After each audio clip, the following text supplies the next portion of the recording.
আসসালামু আলাইকুম, সবাইকে স্বাগত জানাচ্ছি এনার কিচেনে। আর এনার কিচেনের আজকের আয়োজনে রয়েছে গ্রিল চিকেন। আবার গ্রিল চিকেন করেছেন নতুন অতিথি। তো যাই হোক, আজকে আমি আপনাদেরকে রান্নাটা করে দেখাচ্ছি না, আজকের রান্নাটা আপনাদের জন্য করেছেন সোহাগ রান্না। আর ওনার সাথে অবশ্যই আপনাদেরকে পরিচয় করিয়ে দিব। আর তার আগে দেখতে হবে যে ও রান্নাটা কিভাবে করলো। অত্যন্ত দারুণ রান্না করে সে। অবশ্য আমি কিছুটা হেল্প করেছিলাম, যে কারণে তার এই গ্রিল চিকেনটা করতে একটু সহজ হয়েছে। আসলে হেল্প তো করতেই হবে, কারণ এই যে বাটাবাটি কোটাকুটির ঝামেলা কিন্তু ওরা করতে পারে না। তো আমি এগুলো পুরোটাই হেল্প করেছি। আর সে কিভাবে এই গ্রিল চিকেনটা করলো অবশ্যই আপনাদের সাথে বিস্তারিত শেয়ার করব।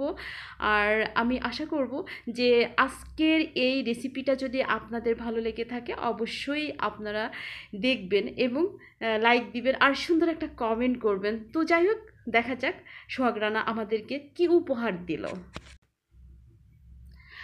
এখানে দেখতে পাচ্ছেন আস্তে একটা মুরগি ওনাকে পরিষ্কার করে দিয়েছিলাম, আর উনি কেটে বেশ সুন্দর করে কেটেছেন। এই যে দেখুন, বেশ ডিপ করে কাটা হয়েছে, কারণ এভাবে না কাটলে কি হয় যে চিকেনের মধ্যে কোনো মশলা প্রবেশ করে না, সেক্ষেত্রে গ্রিলটা খেতে কিন্তু একটুও ভালো লাগে না। তাই যেটা করতে হবে সেটা হচ্ছে এভাবে একটু ডিপ করে কেটে নিতে হবে, অর্থাৎ হাড় পর্যন্ত কেটে দিতে হবে। তো এই কাজটা কিন্তু সোহাগ রানা করেছে। আর যে মশলাগুলো নেওয়া হয়েছে, পুরো মশলাগুলো কিন্তু আমি রেডি করে দিয়েছি। আর কি কি মশলা নেওয়া হয়েছে সেগুলো আপনাদেরকে বলে দিচ্ছি। এখানে নিয়েছি 3 প্রকারের sauce, soy sauce, tomato sauce আর গ্রিল সস।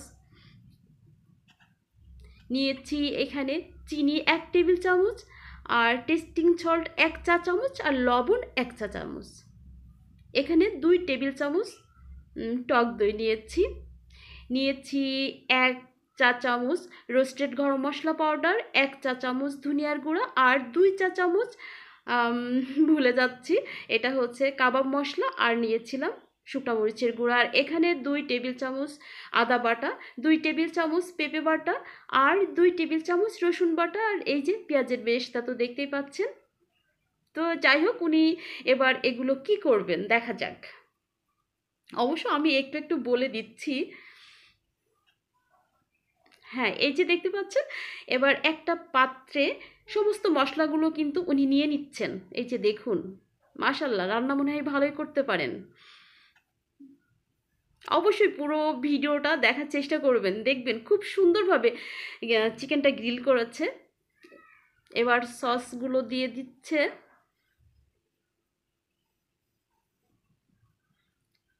এবার মনে হয় হ্যাঁ, টক দই দিয়ে দিচ্ছে।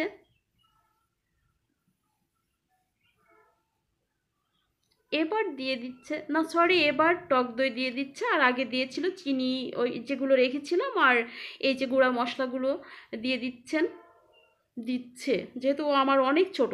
তো যাই হোক, এই যে মশলাগুলো খুব ভালো করে কিন্তু মেখে নিচ্ছে। বাহ, সুন্দর ঘড়ি হাতে দিয়ে উনি রান্না করছেন। আচ্ছা ভাইয়া, এই যে আপনি ঘড়ি হাতে দিয়ে রান্না করছেন, আমার দর্শকদের, আমার প্রিয় ভাই এবং আপুদেরকে একটু বলবেন যে আপনি যে ঘড়ি হাতে দিয়ে রান্না করছেন এর কারণটা কি? আসলে ঘড়ি পরার কোনো স্পেসিফিক কারণ নাই। ঘড়ি পরা মূলত সময় দেখার জন্য।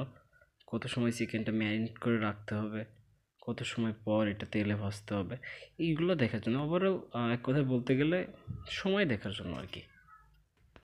এবার দেখতে পাচ্ছেন চিকেনটা দিয়ে দিয়েছে মশলার মধ্যে, আর মশলা খুব ভালো করে চিকেনের গায়ে মেখে দিচ্ছে। আর যেভাবে মেখে দিতে হবে আপনাদেরকে কিন্তু ভালো করে উনি দেখিয়ে দিচ্ছেন। সরি, দেখিয়ে দিচ্ছে। আসলে আমার ভুল হয়ে যায়, আমি সবাইকে সম্মান করে কথা বলি, যে কারণে ওকেও আমি দিচ্ছেন দিচ্ছেন। তো যাই হোক, দিচ্ছে। দেখুন, এভাবে আপনারা অবশ্যই চিকেনের গায়ে ভালো করে মশলা মেখে নেবেন। এই যে দেখুন, মাশাল্লাহ, অনেক সুন্দর। আর আমি মশলাটা টেস্ট করে দেখেছিলাম। মশলাটা মানে এতটাই ভালো হয়েছে। ভালো হওয়ার একটাই কারণ, সেটা হচ্ছে আমরা দিয়েছিলাম রোস্টেড গরম মশলা পাউডার, আর দিয়েছিলাম পেঁয়াজের বেরেস্তা, যে কারণে মশলাটার এমনিতেই স্বাদ হয়। আর মশলাটা আমরা যখন এই চিকেনটা ফ্রাই করি, গ্রিল করি, তখন কিন্তু মশলা আলাদা রেখে ওটাকে সস তৈরি করে নেওয়া হয়। তো যাই হোক, সোহাগ রানা পুরা চিকেনটা ম্যারিনেট করে নিয়েছে, এখন রেখে দিচ্ছে। এই যে ফ্রিজে প্রায় 3 ঘন্টা রেখে দেওয়া হয়েছিল, এবার আমি বের করে দিচ্ছি ওকে।